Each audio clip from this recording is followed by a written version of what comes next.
Simple and crispy banana fry అయితే చేద్దాము. ఇదైతే పప్పులో కానీ లేదంటే ఏదైనా ఒక పచ్చడిలో కానీ సైడ్ నంచుకోవడానికి అయితే చాలా బాగుంటుంది.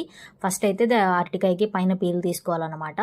ఇక ఆ తర్వాత మీకు నచ్చిన షేప్లో అయితే ముక్కలు కట్ చేసుకోండి. ఇలా రింగ్స్గా అయినా ఫ్రై చేసుకోవచ్చు, బాగుంటుంది. లేదంటే ఇలా చిన్న ముక్కలుగా అయినా కట్ చేసుకోవచ్చు.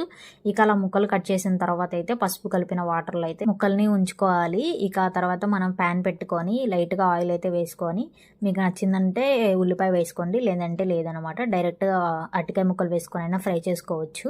ఇక అరటికాయ ముక్కలు వేసిన తర్వాత అయితే లైట్గా కొంచెం ఉప్పు అండ్ దెన్ పసుపు అయితే వేసి మిక్స్ చేసుకోవాలన్నమాట. చాలా టేస్టీగా ఉంటుంది, క్రిస్పీగా కూడా ఉంటుంది అనమాట. ఇది వేడివేడిగా తిన్నప్పుడు బాగుంటుంది. చల్లగా అయిపోయే కొద్ది గట్టిగా అయిపోతుంది కదా. ఇక మధ్య మధ్యలో అయితే మనము తిప్పుకుంటూ ఉండాలి, లేదంటే అడుగంటుతూ ఉంటుంది కదా. ఇక మంచిగా మిక్స్ చేసుకోవాలి. ఇక అది అలా మిక్స్ అయిన తర్వాత అయితే నేను చూసారా మగ్గిపోయింది. ఇక ఇక్కడైతే నేను కారం యాడ్ చేస్తున్నాను. మంచింకే కానీ కొంచెం స్పైస్ కావాలి కదా, అందుకని చెప్పేసి కొంచెం కారం అయితే యాడ్ చేస్తున్నాను.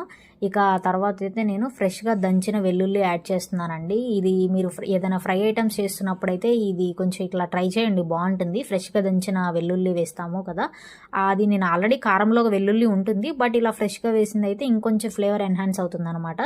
చాలా టేస్టీగా ఉంటుంది.